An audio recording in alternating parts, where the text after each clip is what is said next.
हाँ, अब क्या बात चल रही कि फिर वो श्री कृष्ण, आप उन श्री कृष्ण को दुनिया के सामने प्रस्तुत किया जो लड़ाई प्रेमी थे, जो युद्ध प्रिय थे।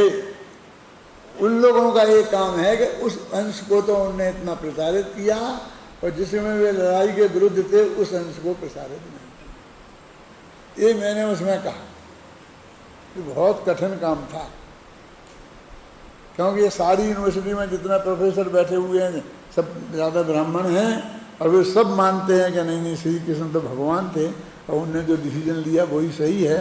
और वो बलदेव की बात ही नहीं करते हैं कि बलदेव भी कोई थे, उनने भी कुछ कहा था, वे आए नहीं थे तो क्यों नहीं आए, वो कुछ नहीं।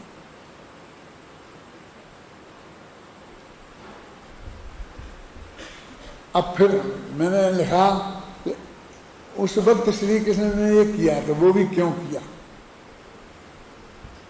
समझना क्यों? कि अब युद्ध के मैदान में इस पोजीशन में कोई भी होता तो ऐसा ही करता कि दोनों तरफ की सेनाएं खड़ी हैं, लड़ाई आरंभ होने वाली है, और ऐसे में एक तरफ का सेनापति जिसके वे स्वयं सारथी बने थे, जिसके पक्ष में वे खुद गए थे, वो हथियार डाल देता है। मैं कहता मैं नहीं लड़ूंगा। क्या सही? तो युद्ध के इस मौके पर नहीं लड़ते तो लड़ाई रुक जाती, कहते नहीं रुकती। वे नहीं लड़ते तो दूसरे को सेनापति बना करके लड़ाई होती। समझ में आया ना? हुआ ना पांडव कौरवों में सबसे पहले सेनापति किनको बनाया था? भीष्म पितामह को। फिर वे घायल हो गए तो उनकी जगह द्रोणाचार्य को बनाया। वे घायल हो गए तो उनकी जगह फिर उसको बनाया, कर्ण को बनाया, जिन जिन को भी बनाया, 7 महारथी ऐसे बना अलग अलग सेनापति बनाए। ऐसा यहाँ भी होता तो युद्ध तो नहीं रुकता ना। श्री के वो चला जाता अर्जुन कि मुझे नहीं लड़ना है, तुझे नहीं लड़ना तो जा घर बैठ। और उसका परिणाम ये होता कि सबसे बड़ा जो सेनापति बनाया था इसे, तो सबसे ज्यादा विरोधी तो यही था ताकतवर, तो पांडवों की हार होती। तो इनके हिसाब से जिनको जो जिताना चाहते थे तो उनकी हार हो जाती। तो इनके लिए तो वो पॉइंट ऐसा है कि उस वक्त कोई भी आदमी ये कहता कि अब तुम युद्ध के मैदान को छोड़ के नहीं भाग सकता। और फिर वो जो तर्क हैं, युक्तियाँ हैं, मैं उसमें नहीं जाता हूँ। जैसे कि एक बहुत बड़ी तर्क दिया, वो कहते हैं फिर कैसे मारूँ, ये मेरे गुरु जी, ये मेरे चाचा जी, ये मेरे चाचेरे भाई, ये मेरे सब रिश्तेदार, कोई भांजा कोई मामा, ये सही तो हैं, आधे इस तरफ हैं आधे उस तरफ हैं, तो ये मरेंगे वे मरेंगे, कौन मरेगा? मैं एक घर के ही रिश्तेदारों के इनको मैं मानने के लिए तैयार नहीं। माने वो भी कोई इतना ज़्यादा नहीं था, कोई और दूसरे लोग होते मुसलमान तो मैं मार देता। अब लेकिन ये तो जी इधर ही घर के ही सब के सब उसे मोह हुआ, तो घर के मोह लोगों से मोह हुआ, हिंसा के विरुद्ध नहीं हुआ। मेरी समझ में मैं क्या कहना चाहता हूँ?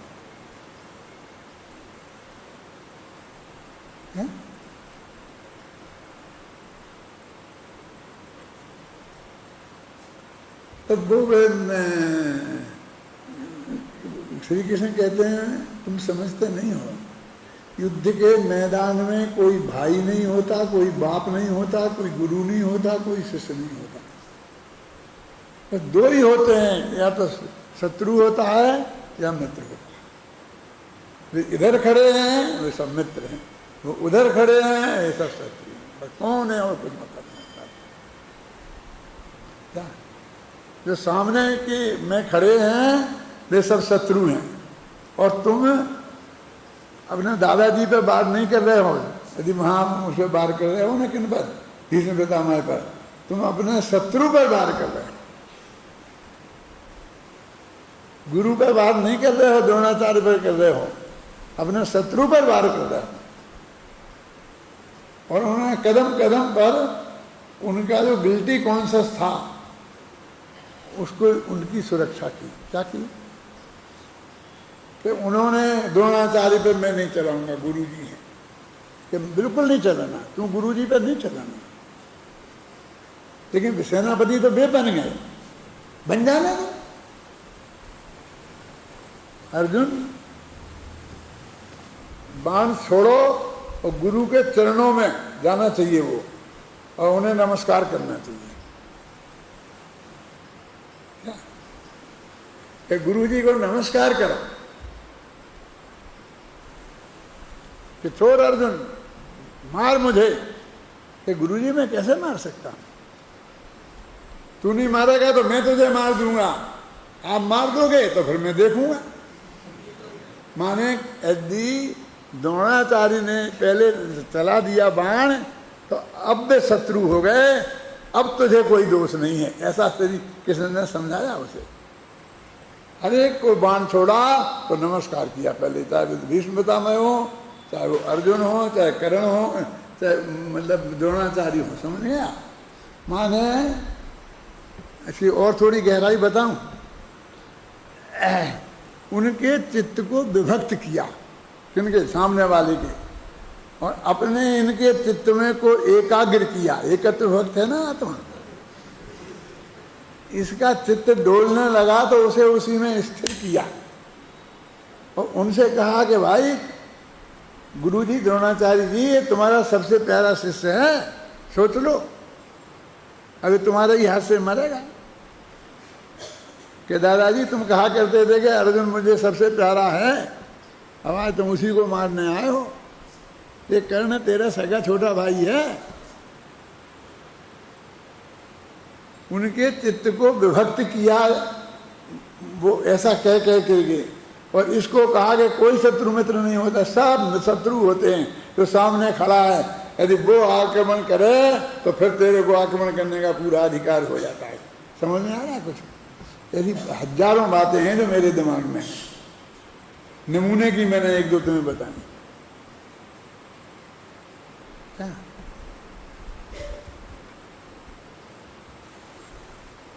है इनमें कुछ दम है ना इन बातों में, है कि जिसकी तरफ किसी का ध्यान नहीं जाता है।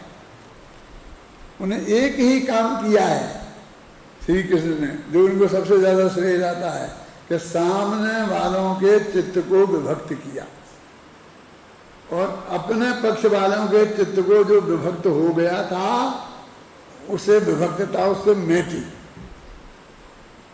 उसे उनने मोह कहा, ये मोह है, ये तेरे भाई बंधुओं के प्रति मोह है, ये मुँह में नहीं पड़ते हैं, लड़ते हैं, मुँह में नहीं पड़ते हैं, मारते हैं, ये सिखाया। अब इसको बहुत निलाज किया उस पक्ष ने। अब जब भी मौका आता है तो उनके वक्ता उसी को निलाज करते हैं, उसी को बताते हैं कि हमारे भगवान तो लड़े, खुद लड़े थे और लड़ाने बताए थे। कर्ण को पता नहीं था कि अर्जुन उनका छोटा भाई है। क्या अर्जुन को पता था कि कर्ण मेरे बड़ा भाई है, तो अर्जुन का चित्त तो विभक्त हो रहा था और कर्ण तो निश्चिंत था। तो उनने कुंती से कहा, कुंती मानो उनकी माँ, कि तू कर्ण के पास जा और कर्ण से बोल कि तेरा बेटा है वो कर्ण, और अर्जुन तेरा छोटा भाई है, तो तू अर्जुन को कर्ण नहीं मारे ये वचन लेके आ उससे, क्योंकि वो दानवी है, वो किसी मांगने वाले को मना नहीं करता है, उसकी प्रतिज्ञा है। आप समझिए ना, क्योंकि मैं जाऊंगी तो उसे कितना गुस्सा आएगा जब मैं बताऊंगी कि तू मेरा बेटा है, तो अच्छा आज तू मेरा, मैं बेटा तेरा हो गया। क्यों? जब तूने नदी में फेंका था मैं तेरा बेटा नहीं था। जब मेरा भरी सभा में अपमान हुआ था तब तू तेरा बेटा नहीं था। तब तो दुर्योधन ने कहा था कि मैं अपना से राजा बनाता, उसने मेरी इज्जत बचाई थी। क्या कहेगा वो मेरे से? कि देखो कहेगा तो बहुत, लेकिन तेरे को जान से नहीं मारेगा। क्यों? एक तो तू उसकी माँ है, वो दूसरे वीर लोग महिलाओं पे हाथ नहीं उठाते। देखो क्या नस पकड़ी, जा तुम खूब चिल्लाएगा, नीति गर्दन करके सुनते रहना, और अंत में तुम मांगना कि मैं तेरे से भीख मांगती हूँ, कि वो ऐसा है उससे भीख मांग, वो मना नहीं कर सकता क्योंकि उसकी प्रतिज्ञा है। और जब वो कहे कि हाँ मांग ले, तुझे क्या मांगना है, तो कहना कि देखो तुम अर्जुन को नहीं मारोगे। अब वो मना तो कर नहीं सकता था, तो उसने कहा युद्ध के मैदान में या तो अर्जुन मुझे मार देगा या मैं अर्जुन को मार दूंगा।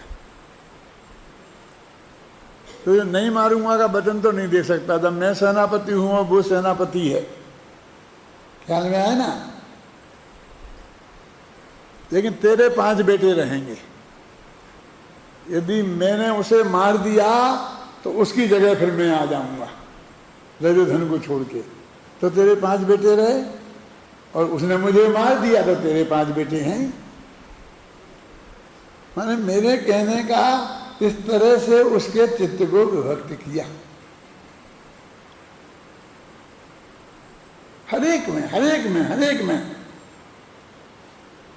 लोग कहते हैं कि टीवी पे जब महाभारत आया तो जितनी श्रद्धा पहले किसी किस्म में थी लोगों की, उन्हीं के भक्तों में, उनकी भी कहते हमारी श्रद्धा कम हो गई। ये सब इतना ही छल, इतने झूठ, इतने ये सब इतने, ये दाव पेंच, ये सब इतने हैं, वो अच्छों को बर्दाश्त नहीं होते। यदि मैं कोई छल का काम करूं तो तुम मेरे विद्यार्थी हो, तुमको भी बर्दाश्त नहीं होगा कि नहीं साहब दादा ये ठीक नहीं, दादा ये ठीक नहीं, दादा ये ठीक नहीं। ऐसा थोड़ी है, क्योंकि तुम्हें तो चरित्र के प्रति निष्ठावान बनाया गया है ना। तो इसलिए मैं कहता हूं कि श्री कृष्ण का जो रूप गीता में प्रस्तुत हुआ है और उनको भगवान कहते हैं, वो रूप तो असली उसका वो पहले का था, जब वो समझा रहे थे कि लड़ो मत।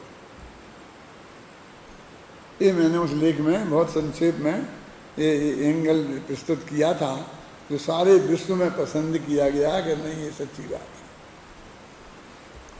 अब ऐसे आप देख लीजिए कई बातों में ऐसा होता है कि पहले हम निरंतर कोशिश करते हैं और फिर जबरदस्ती हमारे माथे पर लड़ाई थोप दी जाती है, तो फिर लड़ते भी हैं, फिर जो भी होता है सो होता है।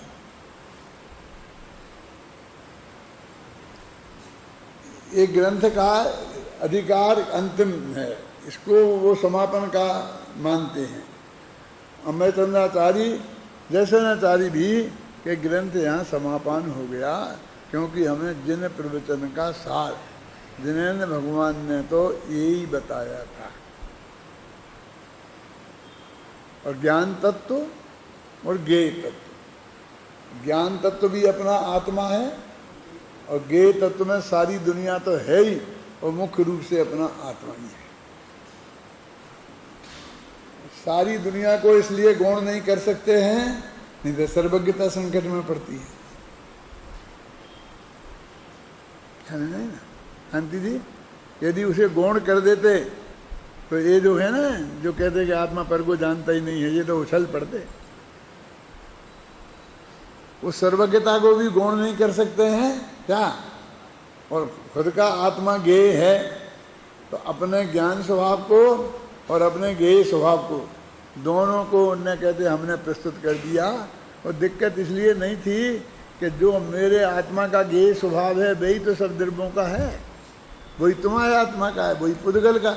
उनमें प्रमेयत्व नाम का गुण है ना, सामान्य गुण है सभी में, तो इसकी कारण से वो हम उसको उसे जानते हैं। दोनों का हमने इसमें अच्छी तरीके से वर्णन कर दिया। कहते ज्ञेय तत्व के ज्ञान के प्रतिपादक जो शब्द, ज्ञेय तत्व को जानना है, तो उसको प्रतिपादन करने के लिए जो शब्द हैं, उसी का नाम तो दिव्य ध्वनि है, उसी का नाम तो जिनवाणी है ना। उनमें डुबकी लगा कर निज में रहे अशब्द। अब मैं उसमें डुबकी लगाता हूँ जिनवाणी में, और बिल्कुल अशब्द होकर, अशब्द होकर माने कुछ नहीं बोलता, नहीं बोलो नहीं सोचो, आप समझिए ना। जिनवाणी के मर्म को समझकर उसमें डुबकी लगा कर अब मैं अशब्द हो जाता हूँ। बस भैया मैंने तुम्हें जो कहना था कह दिया, अब मैं तुमसे कुछ नहीं कहूँगा। अब तो मेरी अपेक्षा मत रखना कि मैं फिर तुमसे कुछ कहूँगा। तुम ये सोच रहे हो कि दादा कहेंगे तो हम रुकेंगे, नहीं तो हम नहीं रुकेंगे। क्यों? तो तुम मेरे से ये अपेक्षा नहीं रखना।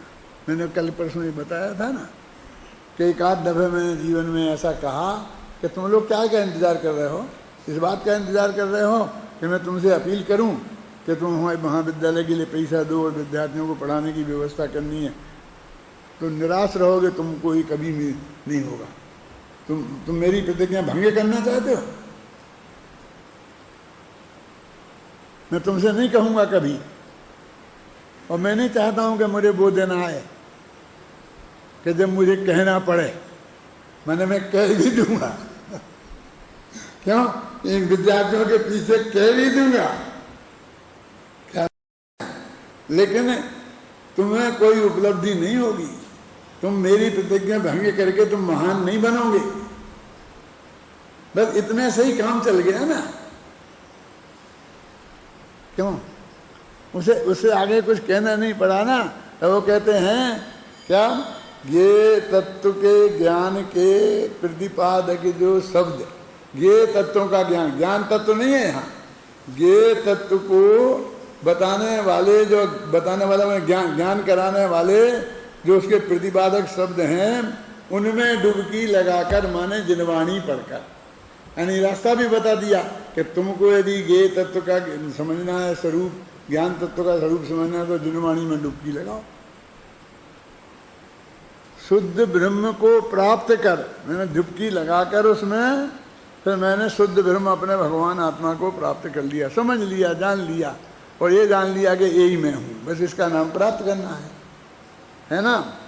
शुद्ध ब्रह्म को प्राप्त कर जग को कर अब गेय।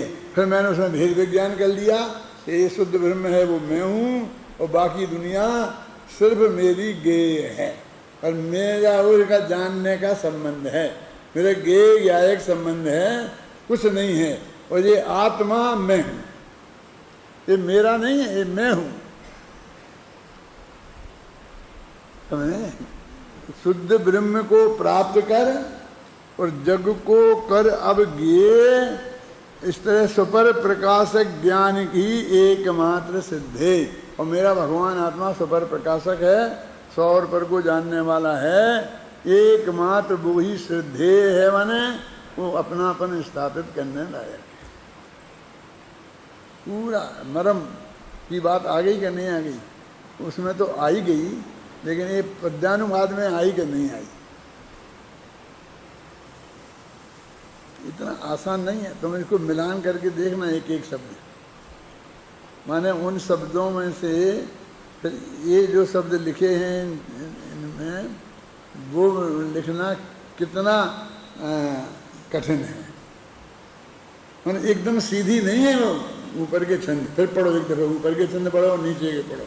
अब तुम विद्वान शास्त्री हो, फाइनल वाले हो, ध्यान से ही पढ़ो, कम से कम देखो, पढ़ो। जैनम ज्ञानम ज्ञेय तत्व प्रणीत स्थितम सत ब्रह्म सम्यक् विगाय संसुतात्मा द्रव्य मात्रैकवृत्त्या नित्यं युक्तै स्थीयते स्माभिरे नंजसा सीम विश्वं ज्ञानी कुर्वन् एयमाक्रांत वेदम् आत्मी कुर्वन् ज्ञानमात्मान्यभासि स्फुरत्यात्मा ब्रह्म सम्पद्य सत्य। ज्ञेय तत्व के ज्ञान के प्रतिपादक दोष, उनमें डुबकी लगाकर निज में रहे अशब। शुद्ध ब्रह्म को प्राप्त कर जग को कर अवज्ञेय। स्वपर प्रकाशक ज्ञान ही गेयी कुर्बन, सारे जगत को गेय बनाया। फिर उनको ज्ञानी कुर्बन, फिर उनको गेय बनाया था तो उनको ज्ञान की पर्याय रह गए ना, गेय तो गेय में रह गए। फिर ज्ञानी कुर्बन, अब ज्ञान हो गए, वो ज्ञान ले गए तो आत्मी कुर्बन, वो ज्ञान आत्मा है। ज्ञानम आत्मा स्वयं ज्ञानम ज्ञानाद अन्यत् करोति कम, तो उसे आत्मी कुर्बन, उसे आत्मा बनाया, है ना। और ऐसा वो शुद्ध ब्रह्म मेरे को हमेशा ख्याल हो रहा है, मेरा उसमें अपनापन आ गया। क्या क्या पूरे प्रवचन सार का सार उन्होंने इस अंत के छंदों में प्रकट कर दिया है। देखो अब अपन पढ़ते हैं अर्थ। इस प्रकार ज्ञेय तत्व को समझाने वाले शब्द रूप जैन तत्व ज्ञान को भली भांति अवगाहन करके हम मात्र शुद्धात्म द्रव्य रूप एक वृत्ति से सदा युक्त रहते हैं। यह आत्मा ब्रह्म को शीघ्र प्राप्त करके असीम विश्व को शीघ्रता से एक समय में गेय करता हुआ, ब्रह्म को तो प्राप्त करके अपनापन किया ना, तो सारे गेय को गेय करता हुआ, सारे जगत को भेदों को प्राप्त, गेयों को ज्ञान करता हुआ, वो भेद के रूप थे ना, ए तो उनमें एक अकेला ज्ञान, सिर्फ ज्ञान रूप करता हुआ और ज्ञान को आत्मा रूप करता हुआ दैदीप्यमान हो रहा है। उक्त छंद में आचार्य अमरचंद्र देव कह रहे हैं कि मैं यह आत्मा परमात्मा तत्व को प्राप्त कर संपूर्ण विश्व को गेय रूप करता हुआ, भेदों को प्राप्त गेयों को ज्ञान रूप करता हुआ, मान भेदों का अभेद करता हुआ, ज्ञान को आत्मरूप करता हुआ शोभायमान है। इस प्रकार इस महाभारत अधिकार के अंत में 3 छंद कहे गए थे, तो अब अंतिम छंद है, उसे पढ़ो। करना है आज पूरा, कल नया अधिकार शुरू करेंगे। हाँ पढ़ो। द्रव्यानुसारी चरणं चरणानुसारी द्रव्यं मिथोदयमिदं ननुसव्यपेक्षं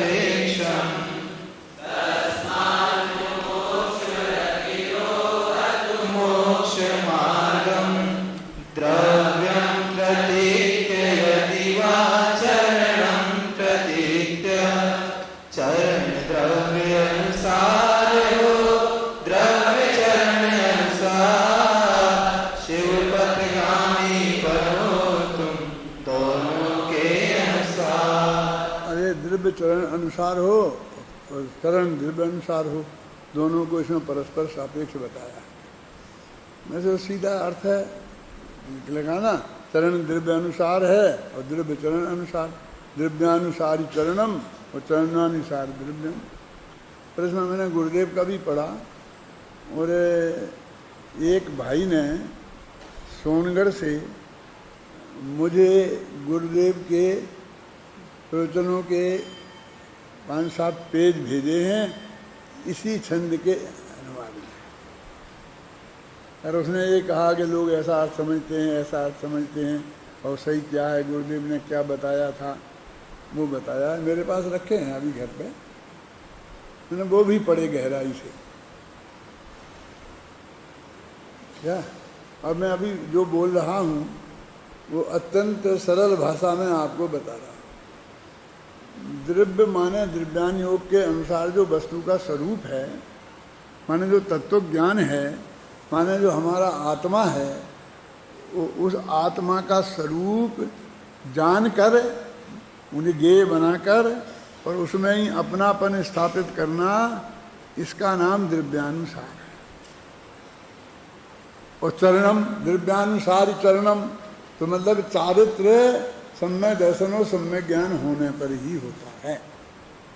मतलब द्रव्यानुसार माने द्रव्यान योग में जो ये बताया है क्या, आत्मा का स्वरूप, उसको मैंने अच्छी तरह से जानकर और उसमें अपनापन स्थापित करके,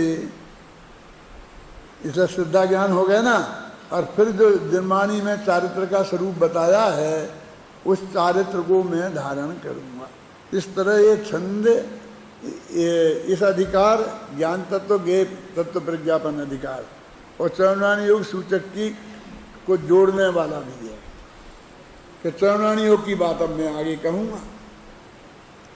गुरुदेव श्री ने इसमें ही लिखा है और उसमें एक क्लियर लिखा है कि देखो, तत्व ज्ञान के बिना चारित्र नहीं होता है और सदाचार के बिना रात्रि भोजन त्याग नहीं, ऐसे सब लिखा है। मैं पढ़ के बताता हूँ।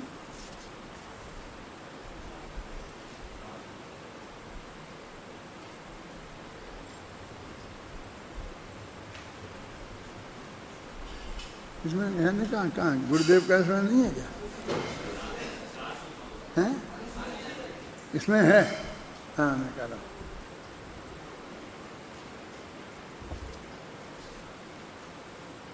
देखो भाई, चरण द्रव्य के अनुसार होता है। द्रव्य की श्रद्धा ज्ञान करके यथाशक्ति स्थिरता होते ही राग सहज ही निकल जाता है और द्रव्य के ज्ञान बिना राग यथार्थ रीति से मंद भी नहीं होता। आत्मा का ज्ञान चरण अनुसार होता है। अब देखो, जो जीव मांस भक्षण करता हो, शराब पीता हो, लंपट हो, काले धंधे करता हो, हजारों लोगों को नुकसान का भाव रखता हो, अनीति करता हो, निंदकारी करता हो, उसे तो कभी भी आत्मा का भान नहीं हो सकता। वह मुमुक्षु बने के लायक ही नहीं है, परंतु मैं अपना हित कर सकता हूँ। ऐसे वैराग्य भाव वाले जीवों को जितने प्रमाण में राग घटा है उतने प्रमाण में अंतर स्वरूप में स्थिरता हुई है। जो जीव यथार्थ भान पूर्वक राग को कम करता है उसे कुदेव कुगुरु कुशास्त्र को मानने का परिणाम नहीं रहता। आप समझिए ना, यानी इसमें वो सब चीज़ें बातें लिखी, इसलिए मैंने बताया आपको कि चारित्र नहीं लिखा, सदाचार की बात लिखी। दो चीज़ें हैं। अपन जैसे बहुत चर्चा चलती है कि सम्यक दर्शन पहले होगा कि हमारे जीवन में भी लोग चारित्र कहते हैं, इसे चारित्र पहले आएगा, वे कहते चारित्र पहले आएगा। लेकिन वास्तव में जो पहले आता है वो सदाचार है। उसका नाम अपन हम मुमुक्षु लोग सदाचार कहते हैं। तो सदाचार पहले होता है और चारित्र बाद में होता है, क्योंकि सम्यक ज्ञानी हुए बहुरी दृढ़ चारित्र लीजिए, बहुत स्पष्ट लिखा ना। सम्यक दर्शन और सम्यक ज्ञान के बिना चारित्र नहीं होता है। तो हमसे कहते हैं कि रात्रि भोजन छोड़ो, हैं, तो वो कहता चारित्र तो बाद में होता है, और सम्यक दृष्टि हो जाएंगे जब छोड़ देंगे। अभी हम सम्यक दृष्टि थोड़ी हैं।